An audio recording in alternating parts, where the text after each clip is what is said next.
Good evening, শুভ সন্ধ্যা। আজকে আমি আপনাদের সকলের জন্য একটা দারুণ রান্না, মানে যেটা আমি জানি সেটাই করে দেখাবো। Chicken stew. তো সব রকম আনাজ রেডি আছে।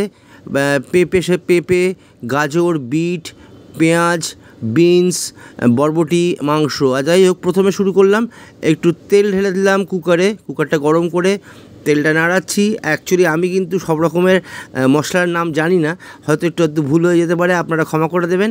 আর এই রান্নাটা আমাকে শিখিয়েছে আমার স্ত্রী অনসুয়া লকডাউনের সময়। তো প্রথমে দিয়ে দিলাম হচ্ছে তেজপাতা, তারপরে লবঙ্গ, তারপরে ছোটো এলাচ, সেগুলো দিচ্ছি।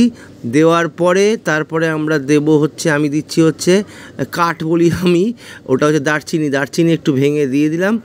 দারচিনি ভেঙে দেওয়ার পরে তারপরেতে দেবো হচ্ছে একটা লঙ্কা, শুকনো লঙ্কা গোটা। আমরা কাঁচা লঙ্কাটা খাই, মানে অ্যাকচুয়ালি আমার বউ খুব খেতে ভালোবাসে, কিন্তু ও যেহেতু নেই, তো একটা শুকনো লঙ্কা রান্নার জন্য দিয়ে দিলাম। এবার একটু জিরে গুঁড়ো আন্দাজ মতো দিয়ে দিলাম। তারপর দিচ্ছি হচ্ছে ধনে গুঁড়ো, সেটাও একটু আন্দাজ মতো দিয়ে দিচ্ছি। তারপরে দেবো হচ্ছে গোলমরিচ গুঁড়ো একটু আন্দাজ মতো দিয়ে দিলাম, একটু মানে বেশি করেই দিলাম, আমরা একটু বেশি খাই গোলমরিচ।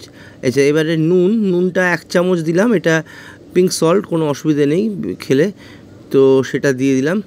দেওয়ার পরে বাই দ্য ওয়ে যেটা কথা হচ্ছে, যেটা মিঠাই কিন্তু ভিডিওটা করছে, তো মিঠাই নিয়ে এলেও হচ্ছে আদা রসুনের পেস্ট, সেটা আদা রসুনের পেস্টটা দিয়ে দিচ্ছি। দিয়ে দেওয়ার পরে ওটা এইবার খুন্তি দিয়ে ওটা ভালো করে মানে ঠিকঠাক করছি। হ্যাঁ, তো মোটামুটি একটা কালার হয়েছে। এবার যেহেতু অনেকটা কাটা হয়ে গেছে আনাজ, অ্যাকচুয়ালি ও রান্না করবে বলে রেখেছিল, কিন্তু যেহেতু হুট করে ওকে আউটডোর শুটিংয়ে চলে যেতে হয়, সেই কারণে আমি আজকে যা আনাজ ছিল মোটামুটি সেইগুলো কেটে কুটে ওই আমার স্পেশাল মাংস স্টু সেটা বানিয়ে ফেলছি। তো সবই পরপর দিয়ে দিলাম। এবার ভিডিওটা যেহেতু বড় হয়ে গেছে, একটু ফাস্ট করতে হয়েছে বাধ্য হয়ে। তারপরে মাংসটাও দিয়ে দিলাম। ও আরেকটা কথা, যে পালং শাকও কিন্তু এর মধ্যে দেবো, কারণ পালং শাকটাও ও এনেছিল রাঁধবে বলে, পালং শাকটাও এর মধ্যে দেবো। দিলে অ্যাকচুয়ালি সবটাই খুব প্রোটিন জাতীয় খাবার হচ্ছে জিনিসটা। তো মাংসটা অনেকটা বেশি, অ্যাকচুয়ালি এত বেশি আনাজ দেওয়া হয়েছে, কুকারেই প্রায় ধরছে না। আর একটা মজার কথা বলি, এই কুকারটার একটা গল্প আছে। কুকারটা হচ্ছে আমার মা আর বাবা যখন বিয়ে করে, সেই সময় এই কুকারটা ওরা কেনে। এটার বয়স আমার থেকেও বড়, প্রায় 55 বছরের উপর বয়স। বাবা মানে মা ব্যবহার করতে, তারপর অনসুয়া ব্যবহার করে এখন।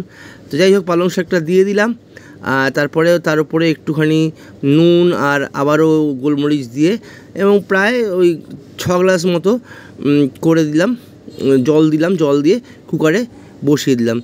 এবার ঠিক এটা বন্ধ করব যখন কুকারের সিটিটা বাজে জাস্ট একটু আগে, তারপরে হয়ে গেছে রান্না। এবারে ঘি ছিল না বাড়িতে, সেই জন্য 2টো মাখনের কৌটো নিয়ে এসেছিলাম, ছোটো ডিব্বা, সেইগুলো দিয়ে দিচ্ছি। দিয়ে এইবার ভালো করে দিয়ে একটুখানি এদিক ওদিক করে নিতে হবে। এদিক ওদিক করে নিলাম। ভিডিওটা ভীষণ শেক হচ্ছে, আসলে মিঠাই করছে তো।